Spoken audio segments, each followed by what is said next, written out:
For 8 seasons, Adrian Beltre was one of the Rangers' most beloved players, established a reputation as the ultimate teammate, and cemented his inevitable enshrinement in baseball's most hallowed destination. If you would have told me those things in January of 2011, I would have given you the same look Adrian gives Elvis Andrus when he touches his head in the midst of a dugout celebration. I was, shall we say, intimidated by Adrian for at least 2 years.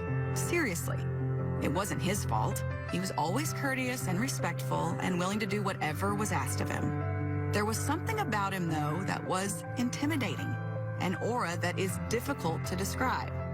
Fast forward 8 years later, and now I know why. It's because he's special.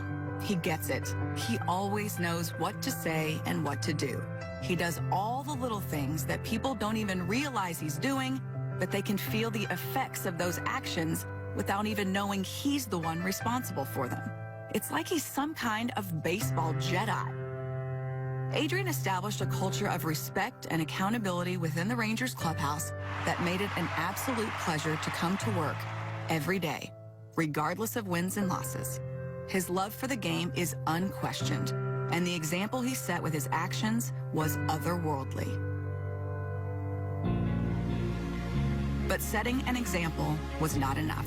He demanded it of others as well, and he insisted that everyone be extended the same level of respect regardless of their position or pay grade. When Adrian became the first Latin-born player to reach the 3,000 hit milestone, everyone was invited to the celebration, from coaches to clubbies. He valued everyone who made their way into that clubhouse for whatever reason. Adrian never discriminated with his respect or his razzing.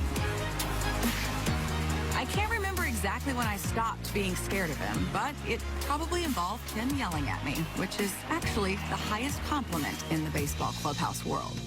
In the years since then, I have marveled at him. I have been in awe of the way he plays the game. I have admired the manner in which he toes that line between mentor and friend in a clubhouse full of guys, many of whom were still in diapers when he broke into the big leagues. Much like those of us close to the organization, it didn't take long for the Rangers faithful to fall in love with Adrian's playful antics. From dancing in the batter's box, to jockeying for pop-ups with Elvis, to dressing up like a clubby and shining shoes in the dugout, to moving the on-deck circle to his desired location, he was constantly giving us something to smile about. And did I mention he was good at baseball? Like, really good. And just as quickly as Texas fell in love with Adrian, he fell right back, and hard. He did so many things out of the view of cameras and social media. That's just not his style. Like when he wore an orange bracelet for a stretch last season after he heard about a little boy named Ian who wanted nothing more than for his favorite baseball player to don it as a sign of support for kids like him who were fighting cancer. Little things like that went a long way and are too numerous to count. Plus, I'm kind of afraid he'll kill me if I share too many.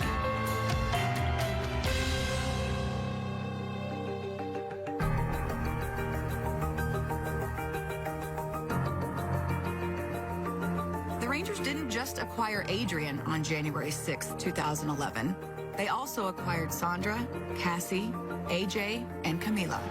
If you spend enough time around this game, you hear the term family thrown around quite a bit. The Beltres epitomize it. I've been around this organization for 15 seasons, and I have always been comfortable in my role as it has evolved over the years. The Beltres, though, made me feel like family. For that, I will be forever grateful. Saying goodbye to Adrian means saying goodbye to Cassie and her sweet smile and endless good manners. It means no more AJ hitting bombs off his dad in their regular father-son batting practice sessions. It means Camila's stellar dance moves will no longer be on display in the tunnel before and after games. I've said it a million times before, baseball has given me a lot of gifts, but the greatest, and it's not even close, is the relationships. A couple of years ago, I started bartering with Adrian for interviews. If he would talk, I wouldn't ask him for another interview for a particular amount of time, usually 2 weeks. He was kidding, kind of. It was that back and forth that I, and so many of us who covered him for 8 seasons, came to love and appreciate. Adrian is the perfect mix of joy and professionalism that makes the grind of a 162-game season feel like anything but.